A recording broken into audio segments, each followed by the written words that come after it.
اور آخری وارننگ آ گئی ہے نگران وزیر داخلہ جناب سرفراز بگٹی صاحب کو. بگٹی صاحب السلام علیکم. السلام علیکم سر.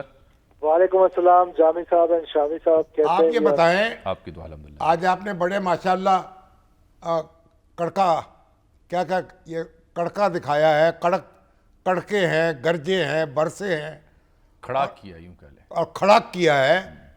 آپ یہ بتائیں کہ یہ جو غیر ملکی شہری ہیں، غیر قانونی طور پر غیر قانونی طور پر جو مقیم ہیں، اس میں یعنی صرف افغان شہری ہیں یا دوسرے ملکوں کے لوگ بھی ہیں؟ شامی صاحب اس میں صرف افغان شہری نہیں ہیں، کچھ اور ممالک بھی ہیں. بنیادی طور پر یہ پالیسی افغان کو سامنے رکھ کے نہیں بنائی گئی ہے. بنیادی طور پہ یہ جو پالیسی بنائی گئی ہے یہ تمام ممالک کو سامنے رکھ کے بنائی گئی ہے، اور پاکستان ایک سافٹ اسٹیٹ بن چکا تھا. شامی صاحب دنیا بھر میں کہیں ایسا نہیں ہوتا، آپ خود پوری دنیا ٹریول کرتے ہیں، جامی صاحب ٹریول کرتے ہیں، ایسا کبھی آپ نے سنا ہے کہ بغیر ویزے کے بغیر پاسپورٹ کے آپ کسی ملک میں چلے جائیں؟ It is not possible. تو ہمارے ملک کو کیوں اتنا سافٹ اسٹیٹ بنا دیا؟ نہیں تو آپ نے یہ سہولتیں فراہم کی ہیں نا، آپ کے اداروں نے، آپ کے افسروں نے، آپ کے حکمرانوں نے باہیں کشادہ کی ہیں، آنکھیں بند کی ہیں. میں تو ماضی میں جانا ہی نہیں چاہتا ہوں. ٹھیک ہے، بالکل نہ جائیں، آگے کا سفر کریں، آگے کا لیکن سفر کریں، اور آگے کا سفر ماضی کا کیا دھرا ہمارے سامنے تو ہے نا. تو وہ بھگتنا پڑ رہا ہے نا، اسی لیے تو یہ فیصلے کیے جا رہے ہیں. اب اسی لیے آپ کے خیال میں کتنی بڑی تعداد میں یہ لوگ ہیں؟ دیکھیں یہ ملینز میں ہیں، یہ کوئی الیگل لوگ ملینز میں ہیں، اور اس میں بہت ڈفرینٹ کیٹیگریز ہیں، اور یہ ملینز میں ہیں. تو کیسے نکالیں گے آپ ان کو؟ ڈیپورٹ کریں گے، جہازوں میں بٹھائیں گے، سمندری جہازوں میں، ہوائی جہازوں میں، سمندری میں، یا بارڈر کے پار دھکیل دیں گے؟ سنتے ہیں جی اپنے بارڈر سے جو جس ملک میں ہوگا اس ملک میں پورا ایک پلان بنایا گیا ہے، اس میں ٹاسک فورس بنائی گئی ہے، اس میں کمیٹیز بنائی گئی ہیں امپلیمنٹیشنز کی، جس میں پروونشل گورنمنٹ کو رول دیا گیا ہے. It is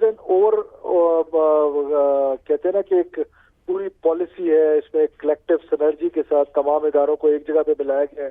ministry of interior اس پہ لیڈ پہ ہوگی، اور وہ انشاءاللہ ایک پلان کے تحت ان کو ڈیپورٹ کیا جائے گا. بگٹی صاحب یہ دیکھیے نا، آپ نے دے دی 31 اکتوبر کی ڈیڈ لائن کہ ایسے تمام افراد جو غیر قانونی طور پر پاکستان میں مقیم ہیں وہ ملک چھوڑ دیں. ٹھیک ہو گیا، وارننگ آ گئی ریاست کی. اب یہ 31 اکتوبر کے باوجود کچھ لوگ نہیں چھوڑتے، تو پھر ریاستی ادارے کیسے حرکت میں آئیں گے؟ ان کی نشاندہی کیسے ہوگی؟ دیکھیں نشاندہی تو ہوگی انٹیلیجنس ایجنسی. جب اسٹیٹ، دیکھیں جامی صاحب سمجھنے کی کوشش کریں، جب اسٹیٹ کوئی چیز کرنا چاہے نا تو اٹ از دیٹ امپاسبل. کیسے ہو سکتا ہے کہ کوئی الیگل ہمارے ملک میں رہ رہا ہو اور ہمارے کسی اسٹیٹ کے ادارے کے ریڈار میں نہ آئے؟ وہ آرام سے ریڈار میں آ جائے گا. وی ول ڈو اٹ انشاءاللہ، اور یہ کوئی بڑا کام نہیں ہے، یہ ہم کر لیں گے انشاءاللہ. اور اس سلسلے میں کوئی ہیلپ لائن بھی بنا رہے ہیں، اس کا مقصد کیا ہوگا؟ اس کا مقصد یہی ہوگا کہ ہم اپنے لوگوں کو بھی آن بورڈ رکھنا چاہتے ہیں کہ پاکستان کے جو لوگ ہیں وہ بھی ہماری اس میں مدد کریں. کئی جگہ پر ایسا ہوتا ہے جب میسو آپریشن سٹارٹ ہوگا تو انیشلی ہمیں اس میں بہت بڑی کامیابیاں ملیں گی، لیکن یہ لوگ چھپنے کی کوشش کریں گے دیہاتوں میں، شہروں میں. تو وہاں پر جو لوگ ہوں گے ان کو ہم نام ان کا صحیح راز میں رکھیں گے، ان سے ان کا کوئی ایک پرائز منی بھی اناؤنس کریں گے تاکہ وہ ہمیں انفارم کریں کہ فلانی جگہ پر الیگل لوگ رہ رہے ہیں یا فلانی جگہ پر کوئی الیگل پریکٹس ہو رہی ہے جس پہ ہورڈنگز ہیں، جس پہ اسمگلنگ ہے، جس میں ڈالر کی اسمگلنگ ہے. تو اس میں ایک سنرجی کے ساتھ تمام ادارے، provincial, federal, everyone will be on one page and will be like leading this operation. یہ بتائیں کہ یہاں پہ تو ان لوگوں نے ایک سال سے مقیم ہیں، جائیدادیں، گھر بنا رکھے ہیں، پاکستانی شہریوں نے کاروبار ہیں، مارکیٹوں میں چاہے ہوئے ہیں، مارکیٹوں میں. تو جو پاکستانی شہری انہیں گھر دے رہے ہیں یا سہولیات دے رہے ہیں، ان کا کیا کیجیے گا؟ یہ مسجدوں کے امام ہیں. پاکستان کے قانون میں بڑا واضح لکھا ہوا ہے کہ آپ الیگل کسی کو کاروبار میں مدد نہیں کر سکتے. کسی ایسے شہری کی جو پاکستان کا شہری نہیں ہے اور اس کی الیگل وہ کسی ٹیکس نیٹ میں نہیں ہے، اس کے لیے کوئی پراپرٹی بنا سکتے ہیں. تو ہمارے ہاں تمام قوانین موجود ہیں، بس ان پر عمل کرانا ہے. اور میں آپ کی توسط سے پاکستانیوں کو بڑا واضح بتا دینا چاہتا ہوں کہ کوئی کسی ایسی پریکٹس میں انوالو ہے تو وہ آج سے اپنے آپ کو اس سے دور کر لے. آج سے آ کے ہمارے اداروں کو بتا دے کہ یہ پریکٹس اس طرح ہو رہی ہے، آج سے یعنی سیدھا ہو جائے. نکل سکتی ہے.